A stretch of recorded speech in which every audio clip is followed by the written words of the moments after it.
விஜய் சேதுபதி மகனுக்கு இவ்வளவு பெருந்தன்மையா? ஆச்சரியத்தில் ரசிகர்கள். மக்கள் செல்வன் Vijay Sethupathi cinema, Bigg Boss, Bollywood கமிட்மெண்ட்னு ரொம்ப பிஸியா இருக்காரு. இதுக்கிடையில மகன் சூர்யா சேதுபதி ஹீரோவா அறிமுகமான பீனிக்ஸ் படம் நிறைய ப்ரமோஷன்களை தாண்டியும் சக்சஸ் ஆகலன்றது அவருக்கு மிகப்பெரிய கவலையா இருக்கு. ஆனா அதுல இருந்து ஓவர் கம் பண்ணி வந்த சூர்யா சேதுபதி அடுத்ததா ஒரு வெப் சீரிஸ்ல நடிச்சிட்டு இருக்காரு. இந்த நிலையில ஒரு இன்டர்வியூல பேசின அவர், நான் என்ன பண்ணாலும் என்னை ட்ரோல் பண்ணிட்டு தான் இருக்காங்க.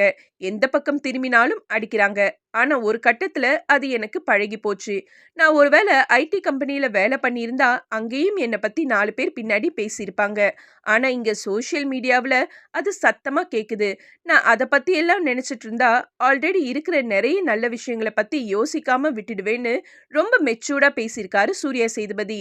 ஏன்னா இதுக்கு முன்ன அவர் கொடுத்த பேட்டிகள்ல அப்பா வேற நான் வேறன்னு சொன்னது, அவர் தினமும் கொடுக்கிற ரூ. 500 பேக்கெட் மணி பத்தலன்னு சொன்னதும், பிரஸ் மீட்ல பபிள்கம் போட்டுக்கிட்டு பேசினதும் சர்ச்சையாச்சு. அதைத் தொடர்ந்து அப்பா விஜய் சேதுபதி மாதிரி யதார்த்தமா பணிவா இருக்கணும்னு பலரும் ட்ரோலோட சேர்ந்து அட்வைஸ் பண்ணாங்க. ஒருவேளை திருந்திட்டாரோ என்னமோ, நல்ல விஷயம் தானேன்னு கமெண்ட் பண்றாங்க ரசிகர்கள்.